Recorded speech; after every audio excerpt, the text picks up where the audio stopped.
So today we're going to talk about backpacking with children. And I think a lot of people think when they have kids, their outdoor pursuits are over. But that is absolutely not true.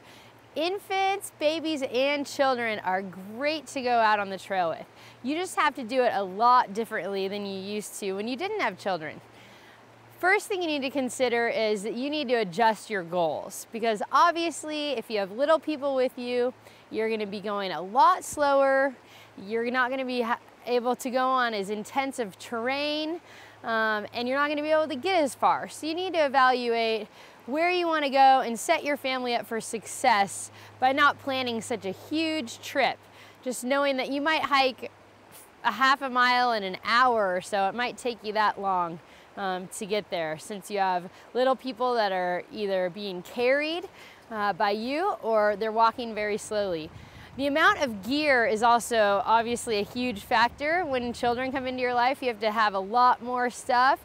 And so, you know, you're gonna either be carrying the child's gear and the child, or just the child's gear. So you're probably gonna have to pull out that big old 6,000 cubic inch backpack that you haven't used in a while and bring all that extra gear with you, which again is gonna make your pace a lot slower, but you want your pace to be a lot slower to enable, if you have a small child, to be able to walk along with you. Another thing I like to challenge parents with, if they're thinking about going backpacking with their children, is to remember that the kids are a lot closer to the ground. I challenge the parents to get down on the ground just so they can actually have the perspective of what their child has as they're waddling down the trail here.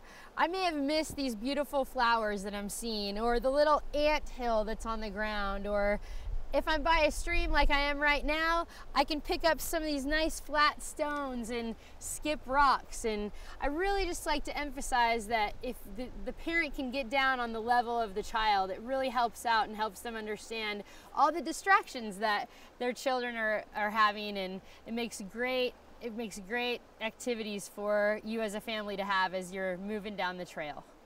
Obviously, when you're bringing your children out backpacking, they're very helpless, and you're gonna have to watch them, make sure that you're taking care of them well, allowing them to not get sunburned, protect them from hypothermia or rashes. You know, they're very dependent on you, so just make sure you're communicating as well with the other parent or whoever is out there, making sure that someone's always watching the children. And then if you need some examples of fun things to do out there with your kids, of course, nature provides such a playground for things to see and learn about. Skipping rocks, swimming, stories around the campfire. Of course, everyone loves s'mores, just bouldering, running around on rocks. There's endless things to do for you and your kids out there in the wilderness.